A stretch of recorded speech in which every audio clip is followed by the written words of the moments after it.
Tere, kuulakene! Minu juures on siis külas minu lapse klaveriõpetaja, fantastiliselt päikseline inimene ja minu nimi on Sirje Arras, on ju. Ja räägid siis ole endast mõne sõnaga, et kuidas sa selleni jõudsid, et hakkasid klaverit ja orelit mängima, kaua sa oled seda teinud ja kuidas siis see kõik on olnud?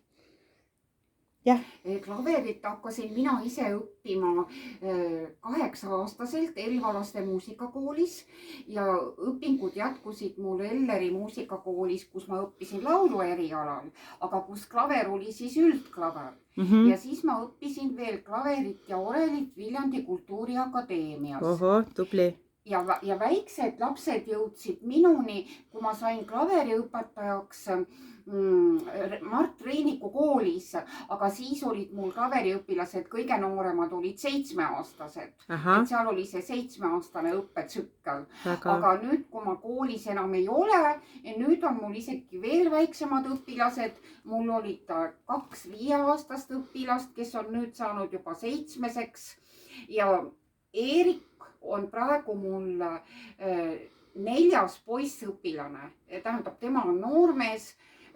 Mul oli, esimene oli mul Juhan, siis oli Tanel ja las ma nüüd mõtlen, mul ei tulegi meelde praegu selle 3. õpilase nimi, mul on ta nägu silmade ees ja tema nimi ei tule mul meelde praegu.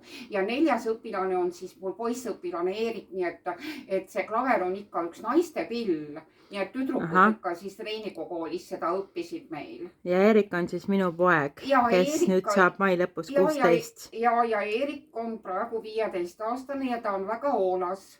Väga hoolas ja väga täpse käelöögiga, väga täpse sõrmelöögiga on ta, ma olen temaga väga rahul.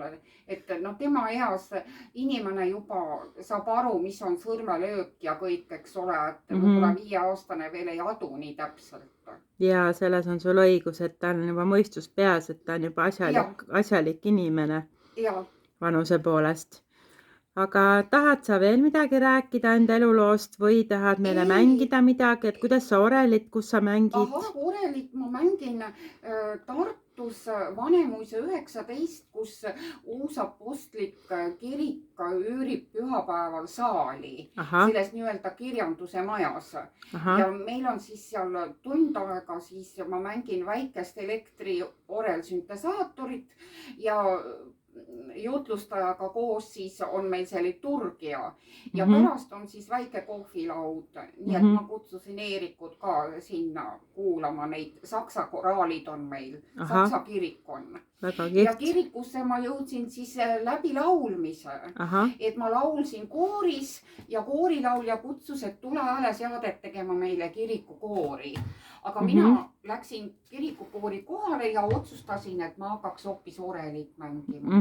Sest et muusikajuht ütles, et Sirje, kas sa klaverit mängid, et kuule, et ole täna oreli taga.